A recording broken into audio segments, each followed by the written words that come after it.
Hello friend, आप सब कैसे हैं? उम्मीद करता हूँ बढ़िया होंगे। और ये जो साइड में गाना बज रहा है देख लिए, क्रेजी लाल भाई का गाना अभी रिलीज हुआ है नया नया।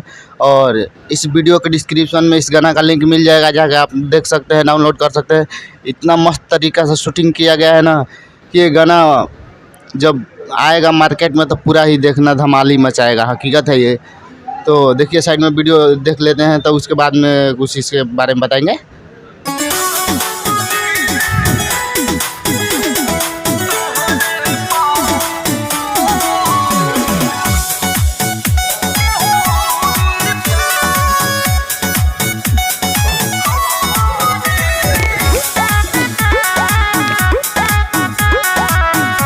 कितना मस्त है, आप लोग देख सकते होंगे कितना मस्त गाना का शूटिंग हुआ है।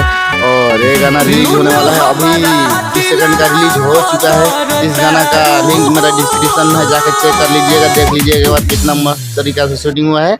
और आप लोग इस वीडियो को लाइक कमेंट जरूर कीजिएगा, शेयर जरूर कीजिएगा कि ये गाना हर जगह तक जो वायरल हो जाए।